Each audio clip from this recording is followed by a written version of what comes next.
Olá! Hoje nós iremos fazer uma análise da poesia arcaica de Beowulf. Esse trabalho é referente à disciplina de literatura inglesa, poesia. Temos como orientador o docente Elielso Benigno, palestrantes Fabiana Salvino, Maria Joseane e Roberta Mariano.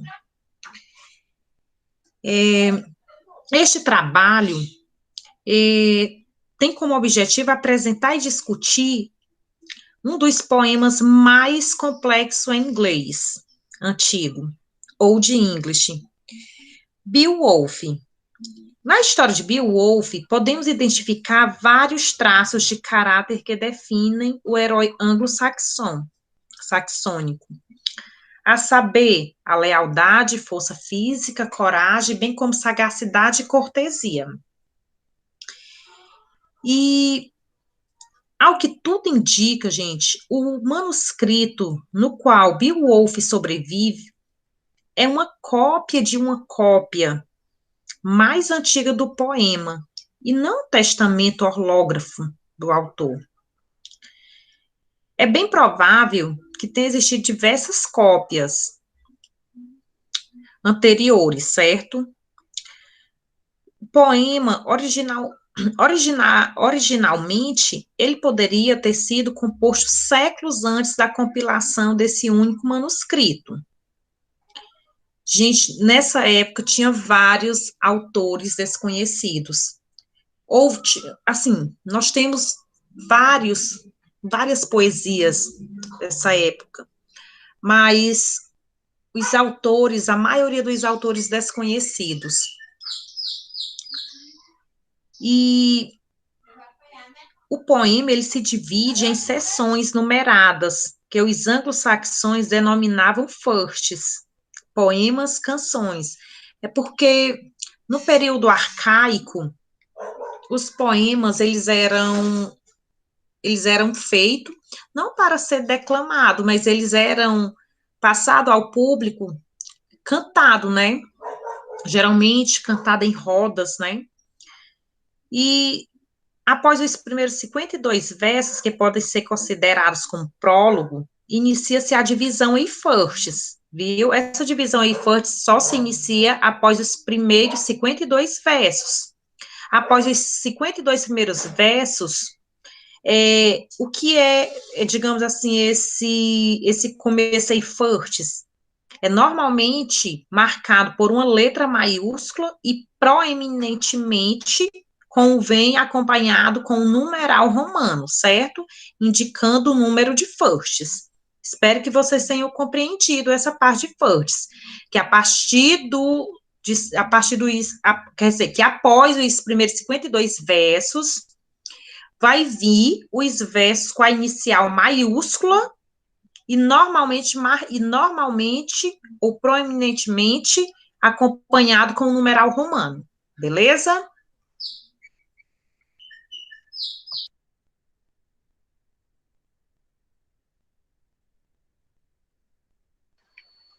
Então, dando continuidade à apresentação. Como foi mencionado pela Josiane, na história de Beowulf, podemos identificar vários traços no caráter dele que define ele como esse herói anglo-saxônico, que vai ser apresentado mais à frente, mais características para ficar melhor esse entendimento sobre o que é esse herói anglo-saxônico. Então, em Beowulf, a gente tem esse herói que ele tem várias qualidades, né? Como foi mencionado, a lealdade, a força, e, sobretudo, comprometimento com a salvação do seu povo.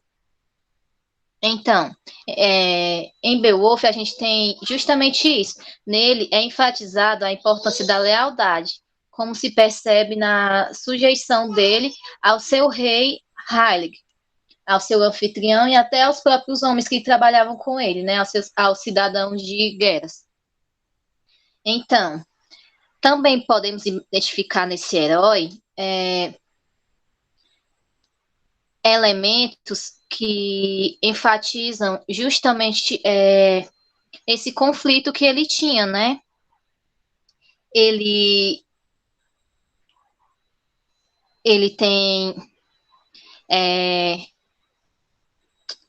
esse conflito na sua personalidade, esses conflitos espirituais, ora em agir altruisticamente para o bem dos outros, ora para acumular recompensas e fama pessoal, que no caso está mais ligado ao, ao egoísmo pessoal. São também traços da personalidade dele, né? No mesmo sentido, ele jamais tem certeza se o seu sucesso como guerreiro é devido à força que ele tem ou à ajuda de Deus, dessa força maior. E nesse trecho que eu coloquei aqui, fica justamente exemplificado isso. No caso, ele diz, né? Após vencer uma batalha. Ao Senhor, eterno Rei da Glória, pelos tesouros que vejo diante de mim, graças verto em palavras. Então, nele fica sempre essa sujeição, porque ele, como já mencionei, por ele ter justamente esses traços bondosos e aclamados, digamos, pela sociedade, né, como lealdade, força, generosidade. Ao mesmo tempo, ele também tem a sua parte humana, que faz com que ele tenha o seu egoísmo, né? Então, ele sempre coloca em dúvida ali seu posicionamento ético e moral. Tolkien, ele, por outro lado, argumenta que o motivo estrutural central de Beowulf é o equilíbrio entre os começos e os fins da juventude e da velhice, sendo o exemplo mais dominante a própria vida do herói. No caso da narrativa, a gente começa com um herói jovem e ao decorrer da narração, ele vai passando por conflitos e batalhas, e também a gente vai percebendo esse amadurecimento dele, né? Então, as suas conquistas, os seus feitos. Então, ele tanto vai amadurecendo fisicamente como mentalmente, por assim dizer. E é praticamente unânime entre os estudiosos a opinião de que o poema de Beowulf foi composto com base em crenças pagãs. O que quer dizer isso? A história dele dizem que deve, né, de acordo com Steve, deve ter sido vinculada no início oralmente, como foi mencionado já pela Josiane, que era cantado, né? Não era declamado, era cantado em rodas. Então, no início era oralmente, e mais tarde ela foi, digamos que, reescrita por um monge que poderia ter incorporado algumas crenças cristãs. Ele colocou durante a narrativa a gente vai percebendo justamente isso, traços do cristianismo no herói. Ou seja, esses traços faziam com que os leitores tivessem ele como um exemplo a ser seguido, né? Principalmente as pessoas do cristianismo viam nele digamos que esse exemplo. Então ele era como uma forma de exemplo, de doutrina a ser seguido. E já que o cristianismo estava na época em que foi se escrito, né, que foi escrito o poema, estava ganhando terreno. Ainda de acordo com Esteve, o autor procura reconciliar vários conceitos pagãos com elementos do cristianismo e escreve, talvez, com o propósito de suprir uma ligação entre o cristianismo da Inglaterra do século VIII e os seus ancestrais pagãos. Então, é justamente como eu mencionei, que ele já esses traços que foram colocados, né, adicionados à obra, serviam justamente como uma forma de espelho, né, para as pessoas que estivessem lendo, para que elas, de certa forma, fossem induzidas a seguir os preceitos do cristianismo.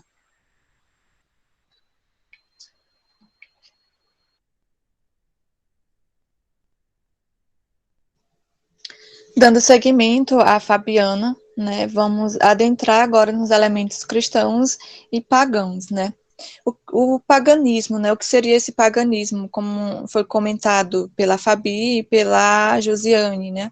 O paganismo, ele é um termo, né, geralmente ele é utilizado para se referir a posicionamentos religiosos de diferentes tradições, né, que são várias tradições levando diversos segmentos, né, e aí originou-se o paganismo. Então, na história de Beowulf, né, ela é traçada num período pré-cristão, perdão, gente. E nesse período, né, ele vem com esse traço desse herói secular, né, com características pagãs, né, o que seriam essas características pagãs? Ele traz muito esses elementos do heroísmo, né, ele é tratado como um rei, né, ele é admirado, como já foi falado, como um rei, ele é ovacionado, né, pelas pessoas, pelo povo daquele lugar, né, da Dinamarca, onde ele está presente. Diversos estudiosos tentaram entender como se funcionava, né, esse poema de Beowulf, né. Eles queriam entender qual a lição ou qual a mensagem que esse poema traria, né, para as pessoas, já que ele vem com esses traços pagãos, misturado com o cristianismo. No entanto, eles consideram, né, uma obra extremamente densa e bem complexa para se ter exatamente uma definição, né, sobre o que seria essa lição ou essa mensagem por trás do poema. Mas muitos estudiosos, eles traçam alguns elementos, que é a melancolia, né, a meditação, algo meditativo que o texto traz para o leitor, e principalmente a característica principal, que é onde contempla a glória desse herói, né, desse herói pagão. E eu trouxe para vocês um trecho da obra, eu vou ler aqui para vocês. Escutem-nos, ouvimos falar do poder dos daneses, de lança, dos tempos de outrora, dos feitos corajosos dos reis, de seu povo e de seus destemidos guerreiros. Frequentemente, Silot e Seinfeld tomou de assalto os sagões de muitos clãs inimigos, aterrorizou guerreiros, mesmo às vezes sofrendo infortúnios. Porém, a recompensa dos céus veio ao seu encontro. Obteve grande honra e glória sua fama. Cresceu para além do mar, onde os povos vizinhos passaram a obedecer-lhe palavras e pagar-lhe tributos. Foi um bom rei.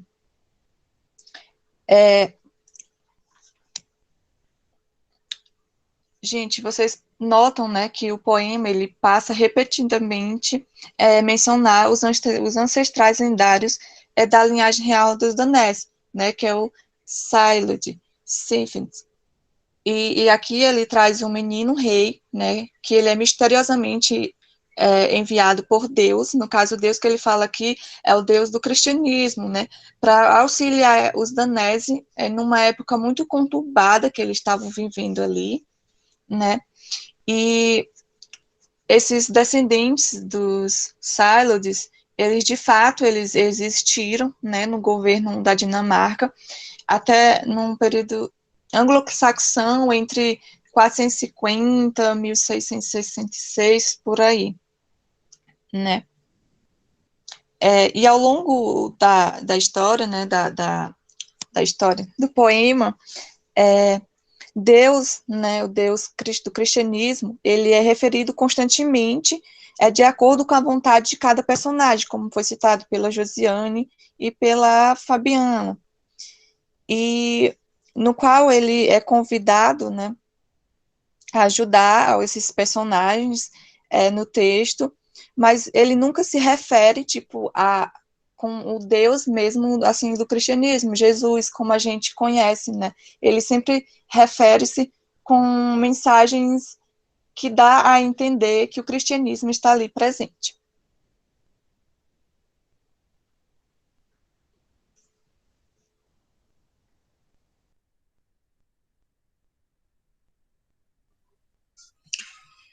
Bem, gente, dando continuidade, eu vou ler essa citação e vou argumentar com vocês, certo? Herói anglo-saxônico.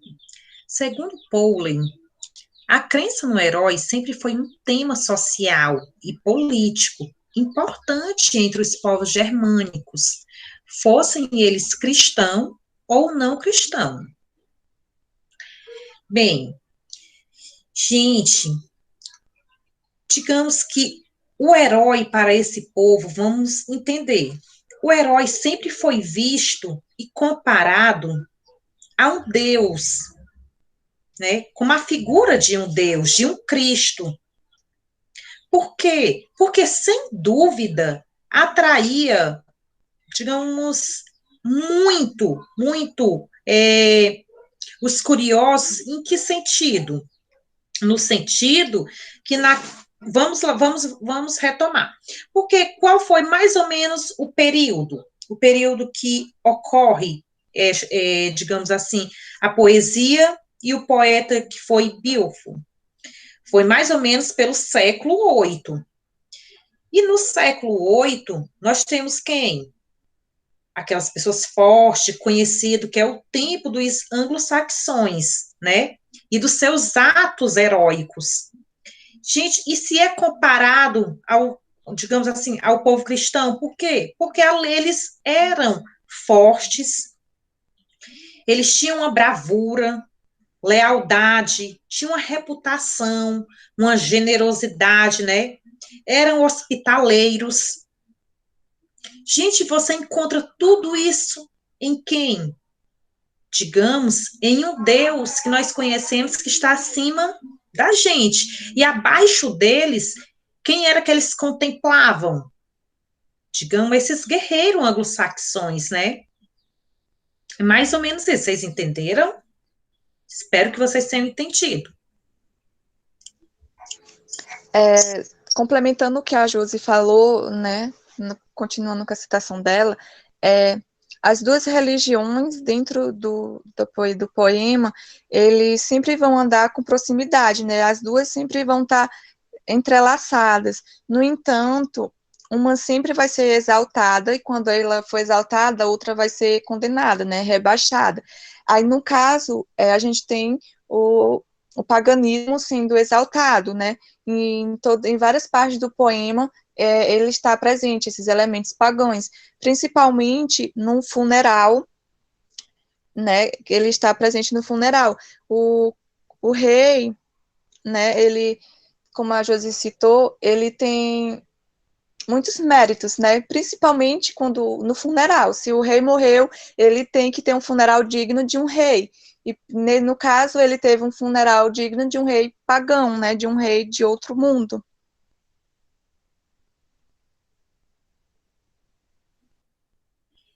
Gente, só dando continuidade para a gente encerrar. No caso, no mesmo sentido, esses guerreiros, né, digamos, a sua força, eles jamais têm certeza de seus sucessos. É devido à sua própria força ou à ajuda de Deus, né? Há o conflito entre o material e o espiritual, né? E isso você vai percebendo, vai sendo percebido nos versos, certo? Ao longo do discurso.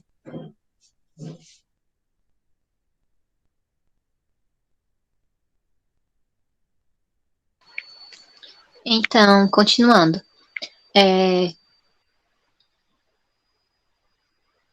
No poema, a gente percebe muito essa presença, né, da mitologia.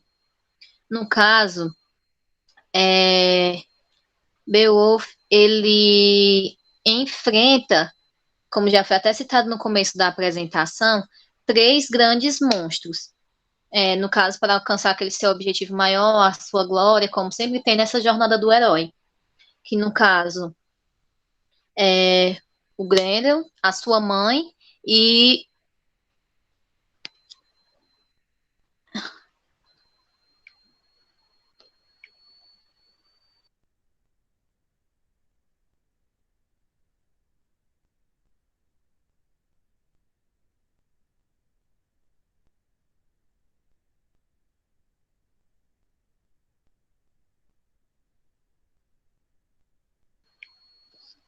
Então, dando continuidade, perdão. Ele enfrenta esses três grandes monstros.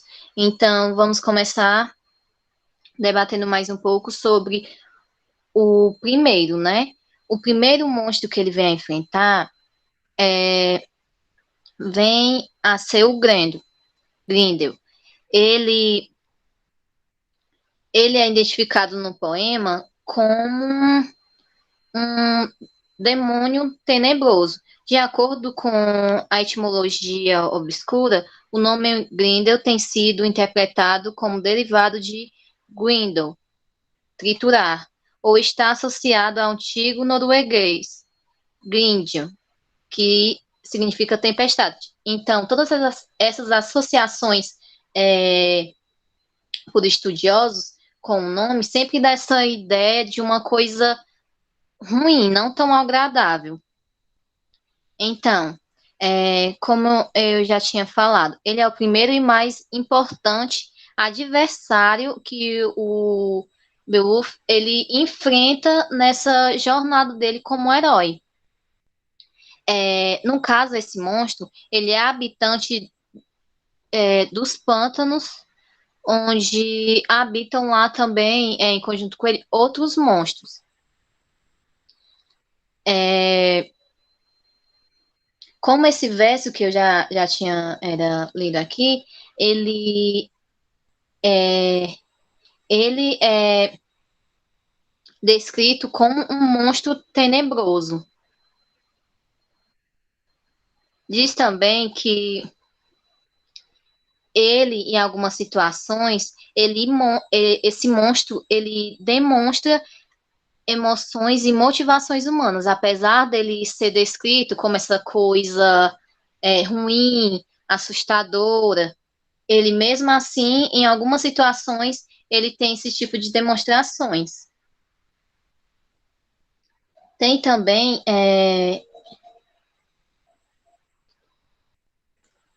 essa parte que depois que é da...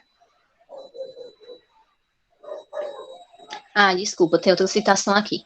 Sem armas combateremos, se não temer, ele enfrentar-me desarmado, que seja da escolha do divino Senhor Deus a glória da vitória. Aqui também a gente pode perceber, como já falamos antes, que sempre nessas batalhas e guerras dele, ele sempre fica nessa, digamos que, nesse pensamento entre se o seu feito foi resultado dele, da sua força, ou de uma força maior, né, de Deus, como também já foi mencionado também pelas meninas, essa presença cristã.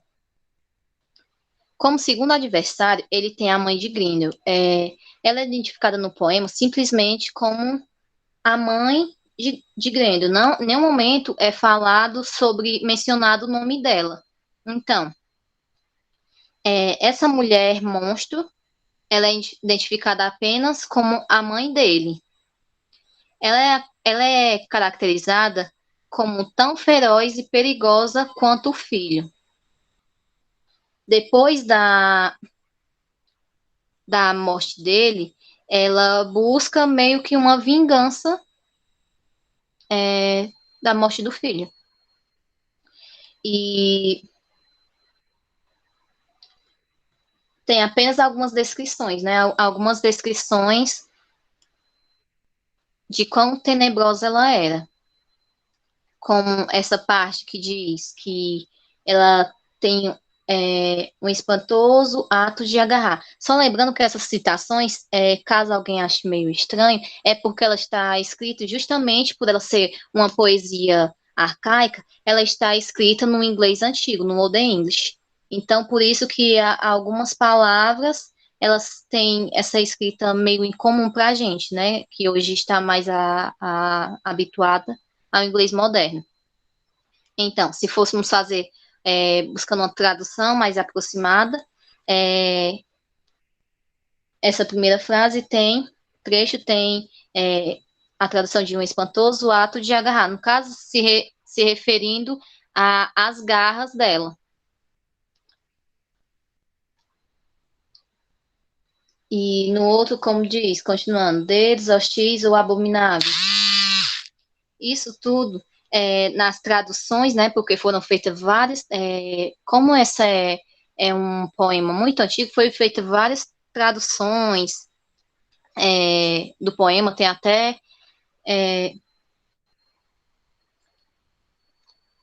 várias partes dele. Como diz aqui também, em alguma dessas traduções, alguns autores, porque fica por conta da pessoa que estiver traduzindo, eles colocaram, alguns tradutores colocam como um terrible clause, né? Justamente fazendo essa tradução desse inglês antigo. E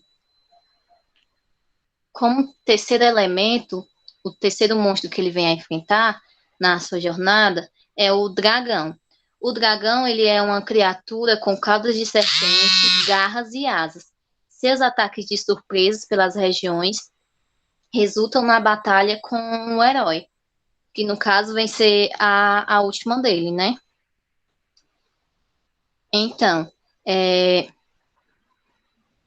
esse dragão, ele tem uma figura recorrente no imaginário de muitas culturas. O dragão ele é frequentemente associado a cavernas ou ambientes aquáticos e à proteção de coisas valiosas. E naturalmente possui poderes mágicos e sobrenaturais. No poema, esse dragão ele é identificado como uma criatura antiga de 50 pés de comprimento que fixa a moradia dele em um covil ainda mais antigo do que ele, onde guarda um tesouro achado cujo dono é ignorado. Então, ele fica enfurecido quando um fugitivo lhe furta um vaso de ouro. E os seus ataques de surpresa na região resultam justamente nessa batalha, como eu já mencionei, a última batalha com o herói. Então, agora iremos dar continuidade.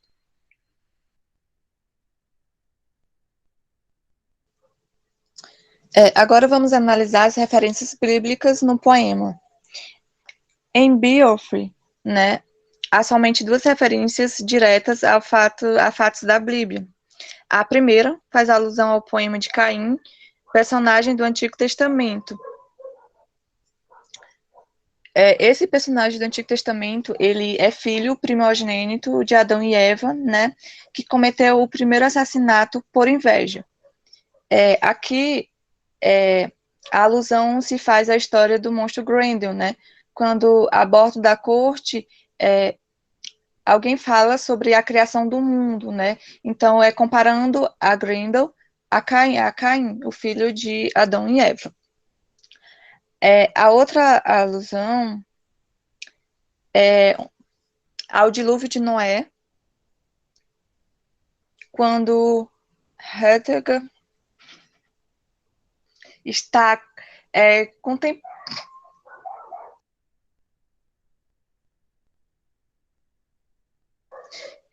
contemplando o punho da espada gigante e misteriosa que foi devidamente gravado com inscrições rúnicas em puro ouro dos homens da época do dilúvio.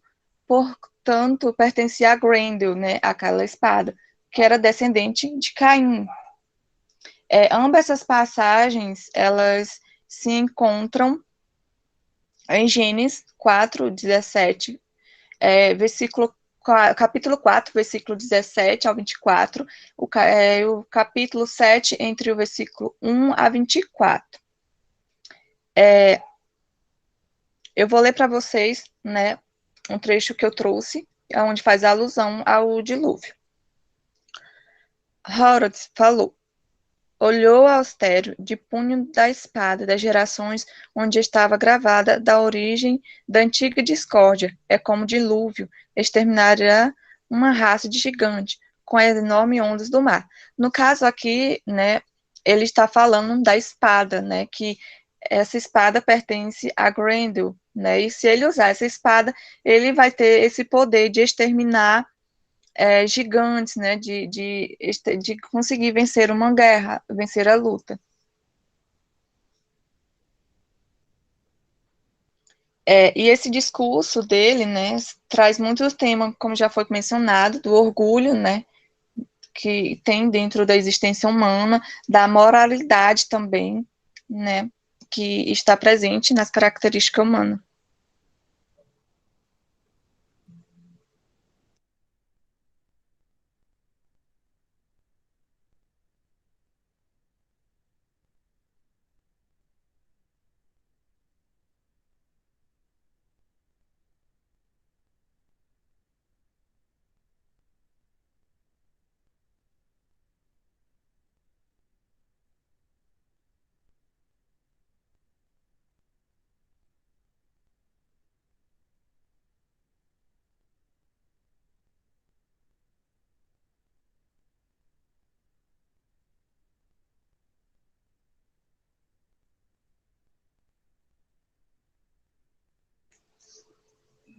Bem, chegamos às considerações finais.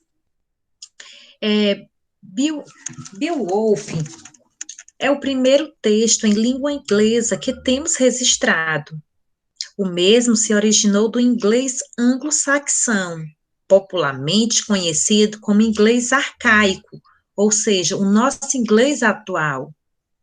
Por isso, se apresenta como um marco na história da literatura.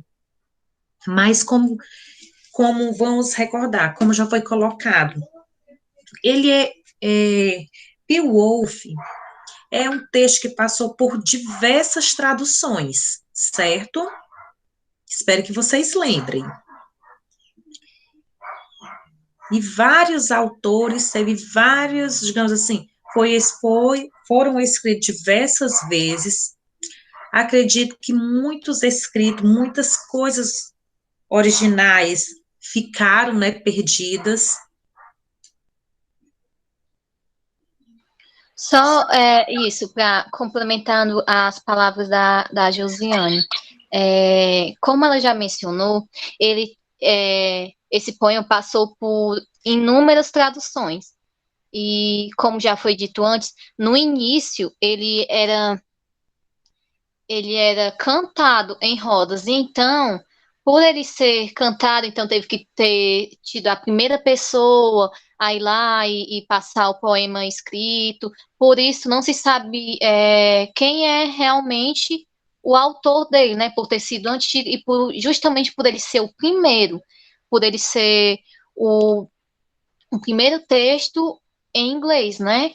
Que no caso, como a Josiane falou, esse inglês arcaico, the Old English, que é esse inglês antigo, que é diferente do inglês que conhecemos atualmente. Então, por conta disso, ele se torna esse poema muito importante, esse texto, porque ele é como se fosse um, um texto histórico, um texto muito valioso para a literatura inglesa.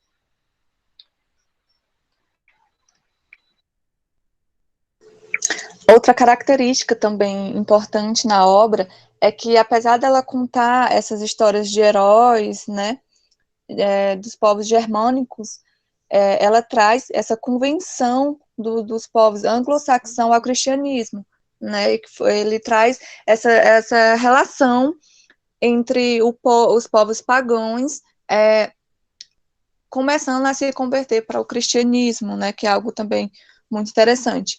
E é uma obra muito rica em detalhes, né, e muito bonita, e eu incentivo muito a vocês que estão vendo esse vídeo a procurar essa obra, a ler essa obra, porque vocês vão gostar muito.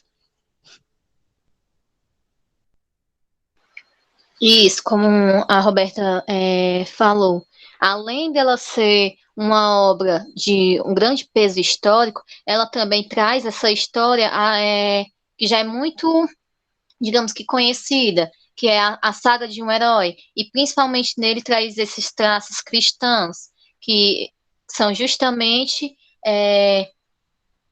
como já foi mencionado, para familiarizar a pessoa mais as doutrinas, a Justamente ensinar, né? Então, ele tanto tem um peso grande por